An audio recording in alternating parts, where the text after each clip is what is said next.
육군사관학교 홍범도 장군 흉상 철거에 대해 어떻게 생각하느냐는 질문에 정치적 분쟁이라며 말을 아꼈다가 비판을 받았던 이른바 한국사 일타 강사 전한길 씨가 홍범도 장군은 훌륭한 독립군이라며 입장을 밝혔습니다. 전 씨는 자신의 유튜브 채널 게시판에 홍 장군 이야기에 자신이 별말이 없자 어느 쪽 정치 노선이구나라면서 마음대로 단정짓고 뉴스에서도 난리들이라며 자신의 유튜브 영상에도 댓글 테러가 일어나고 있다고 말했습니다. 이어 오해의 소지가 있을까 싶어 있는 그대로 알려드리고자 한다며 홍범도 장군의 업적에 대해 제가 어떻게 생각하는지는 지난해 업로드된 강좌를 보면 된다고 밝혔습니다. 전 씨는 과거 강의 때마다 일관되게 훌륭한 독립군이라고 강의해왔고 이에 대해서는 아무도 이의가 없을 것이라고 설명했습니다. 앞서 지난달 31일 전 씨가 운영하는 온라인 카페에는 한길쌤은 홍 장군 이슈에 대해 어떻게 생각하는지 궁금하다는 제목의 글이 올라왔습니다. 이에 대해 전 씨는 홍범도 장군에 대한 역사적 내용에 대해 우리는 팩트만 공부하면 된다며 그 평가에 대한 건 여당과 야당, 국방부와 광복회 등이 각자 비중을 두고 싶은 것에 초점을 맞춰 정치적 분쟁으로 돼가고 있다고 답했습니다. 그러면서 이렇게 정치화된 것에 대해서는 사실 문제가 아니라 가치 문제가 되어서 언급을 금기시하고 있다고 부연했습니다. 그러자 일부 누리꾼들은 역사를 가르친다는 사람이 홍범도 장군 논란을 정치 영역 싸움이라고 넘어가다니 실망스럽다며 비판을 쏟아냈고 또 다른 쪽에서는 신중한 답을 했다는 이유로 과도하게 비판을 하는 것 아니냐며 반박하기도 했습니다.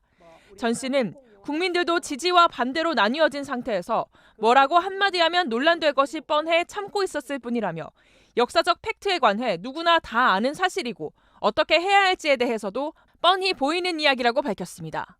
1997년부터 강사 생활을 시작한 전 씨는 현재 공무원 시험 사교육 업계에서 한국사 분야 수강생이 가장 많은 강사로 알려져 있습니다. 앞서 역사 강사이자 방송인인 심용환 씨는 홍 장군 흉상 철거는 현 정권의 역사 쿠데타라며 강도 높게 비판했고 황현필 씨도 진정한 보수라면 홍 장군에 대한 역사 왜곡을 멈춰야 한다는 내용의 유튜브 강좌 영상을 올린 바 있습니다. 육군사관학교가 교정에서 홍범도 장군 흉상을 철거하기로 한 가운데 역사 전문가들의 반발이 이어지고 있습니다. 역사 N교육연구소 심용환 소장은 이번 사태에 대해 역사 전공을 넘어서서 40대 중반에 처음 겪는 일이라며 초대 이승만 대통령 때도 박정희, 전두환, 노태우, 군사정권 시절에서도 이런 일은 없었다고 말문을 열었습니다. 이거는 듣도 보도 못한 일이다. 그리고 이것이 무슨 여야의 문제가 아니라 그냥 한민족사에 전 이런 일은 처음이다. 이완용도 이런 식으로 주장한 적은 없다. 이렇게 말씀드리고 싶습니다.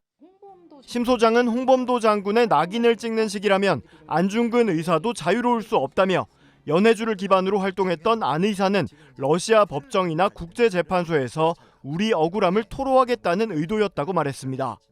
그러면 안중근 의사도 조금만 있었으면 빨갱입니까? 친러파예요? 웃긴 얘기잖아요. 지금 굉장히 무서운 게 뭐냐면 오늘날 1945년 이후에 형성된 냉전체제와 한반도가 지금까지 겪고 있는 분단체제라는 틀거리로 연해주 지역에서 선택할 수밖에 없었던 사람들의 인생을 규정한다는 것 자체가 말이 안 되는 거예요. 어떻게 미래의 일을 갖고 과거의 일을 규정을 해요.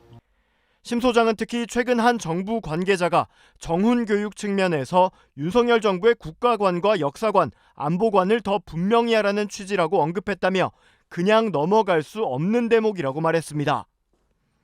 그런데 왜 갑자기 정권이 어떤 정치적 지향성을 넘어서서 국가관과 안보 역사관을 건드린다?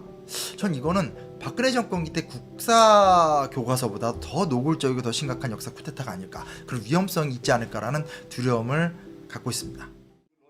독립군 역사연구 권위자인 반병률 한국외대 명예교수도 봉오동 전투 이후 홍범도 장군의 행보를 공산주의 활동과 엮는 건 무리한 해석이라고 지적했습니다. 그냥 평범한 고려인들처럼 그냥 생활한 거예요. 1995년대 의병투쟁 나섰던 이후로 정말 그 민족과 그 국가를 위해서 그 헌신했던 자기의 가족들이 다 이게 희생당하지 않았습니까? 부인부터 두 아들까지 다 독립운동 과정에서 희생됐던 건데 의병투쟁 과정에서. 반 교수는 그러면서 국방부 입장에 대해 정부 주요 부처라면서 이렇게 수준 낮고 천박한 해명을 할 수 있냐고 질타했습니다. 역사학자인 한홍구 성공회대 교수도 육사의 정통성은 대한민국의 정통성에 의해 규정돼야 한다며 대한민국의 정통성은 임시정부 계승을 적시한 헌법이라고 강조했습니다. 1922년 식민지 대표 자격으로 모스크바 극동 민족대회에 참석한 홍범도 장군.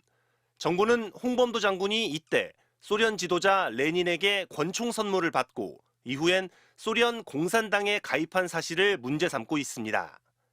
북한을 대상으로 해서 전쟁을 억제하고 전시에 이기기 위해서 필요한 인력을 양성하는 곳인데 공산주의 경력이 있는 사람이 있어야 되느냐 하는. 하지만 일제강점기, 특히 연해주 지역에서 사회주의, 공산주의와 연계해 독립운동을 하는 건 이례적인 일이 아니었습니다. 여권에서조차 과도한 사상적인 낙인 찍기라는 비판이 나오는 이유입니다. 2차 대전 기간에 미국과 소련은 같은 편이었습니다. 그렇지 않습니까? 그러면 당시 일제에서 독립운동한 사람은 민족주의 계열도 있고 사회주의 계열도 있고. 그렇죠. 홍범도 장군은 당시 소련 입국 조사서에 자신의 직업은 의병으로 참가 목적은 조국인 고려 독립이라고 적었습니다. 일부에선 1921년 독립군이 괴멸된 자유시 참변의 책임론을 제기하기도 하지만 홍범도 장군의 개입은 확인되지 않았습니다.